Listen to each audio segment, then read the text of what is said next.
Hello, welcome back to the ghbond channel. Today I'm hoping not too many people have to watch this video because we're going to talk about a Rekt wallet where the thief has come and already emptied your tokens. Yesterday we talked about all the ways they could empty your tokens. Today we're going to look at, if they did empty your tokens, how can you go snatch up your sacrifice tokens before they get to them. Sounds pretty simple, right? You just go grab them. Well, yeah, but I put some thought into it, and planning does make for better execution. And at the end, I'll give you my thoughts on what's going on with crypto. We're going to start from a slide from the Basics of PulseChain video that I did earlier. This is basically what happens at the fork. We have the Ethereum wallet, and in this case, we're looking at the Rekt wallet. At a certain time, they're going to make a copy of the Ethereum block N, and that block will continue on in Ethereum as block N plus 1, and it will also be block 1 in the Pulse chain. Now normally we'd have our p-hex, our copies of our PRC20s, but this is a Rekt wallet, so we don't have to worry about those. Those are gone. The only way you would have those, this is a thick line. What actually happens here is there's a snapshot, and there's a period of time, and then PulseChain launches. So if somehow in that small period of time, whatever that is, hours or days, if that's the point where you got wrecked after the snapshot, then you would have hex and PRC20s, and you would have to prepare to try and move those as well. But for almost everybody else who got wrecked, there won't be any hex or PRC20s because the snapshot's taken after you've already been wrecked, after your wallet is emptied. So all you're going to have is, if you sacrifice for Pulse, you'll have Pulse. If you sacrifice for Pulsex, you'll have Pulsex. And your goal is to get it out of the Rekt wallet and into a new wallet before the thief can do the same. So the good news, the thief may not know about PulseChain.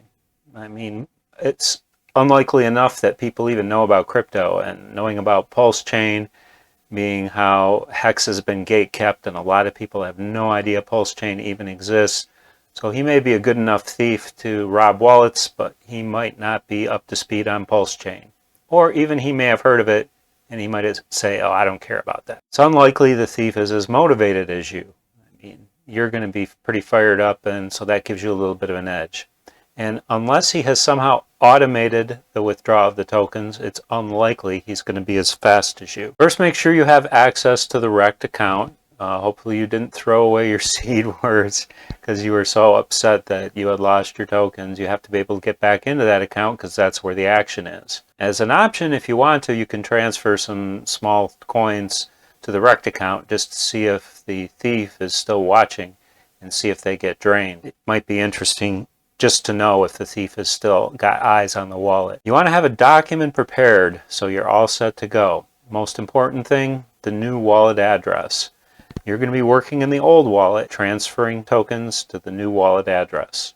The PulseChain parameters. You're going to be adding a new blockchain to your MetaMask wallet. Adding a new blockchain is something that you've done before when you put in PulseNet. It's the same kind of thing. In this case, you're going to have a new wallet. So what I would do is I would install testnet and testnet 2b in your new wallet just for the practice of installing, just so that when the time comes to do it, you've done it twice already, and I would do that practice pretty close to the launch so that you're fresh.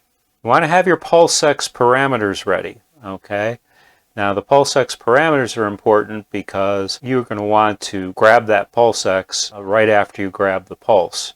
Now the Pulse, you don't have to worry about the parameters because it's the native token, so the moment you load PulseChain, your Pulse is going to be there. But Pulsex you're going to have to add. So obviously, first thing is you're going to grab the Pulse, then you're going to grab the PulseX. Also, it'd have the hex parameters and ERC20 parameters. Even if you aren't one of those special cases, it's good to have them because as soon as you get in the new wallet, you're going to need them. And you're going to want to have everything ready so that you can play in the purgatory phase when nobody can get into the new PulseChain unless they're already inside. Sacrifice balances, it'd be good to have those down just so when it comes time to type in how many you're transferring, got to remember With Pulse, Pulse is where the gas fee comes from on PulseChain. So you can't transfer all your coins. Leave one behind for the thief, so when he gets there, he sees one coin. You need to know that balance already. You don't want to have to be looking for it.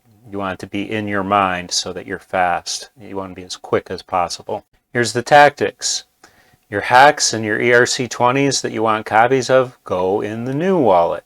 All the action that we're going to do once the PulseChain launches is going to be in the Rekt wallet, because that's where you're trying to grab your sacrifice tokens. Transfer the PLS first. It's already going to be there. You don't have to add the coin. Don't bother adding the PLSX. Just grab the Pulse first, get it transferred, then add the PLSX token and transfer the PLSX. Have your tokens listed in priority order in case you have more than those two, so that you don't have to think about it. You just go down the list.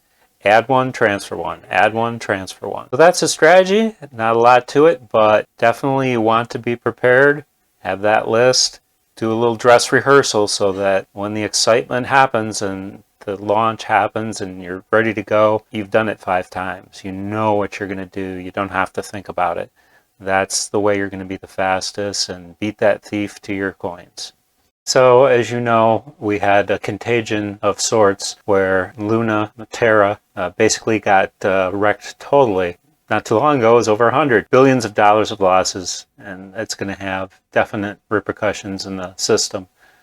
So what should we do? I guess I wouldn't do anything different than I've always done, which is watch the cash flow.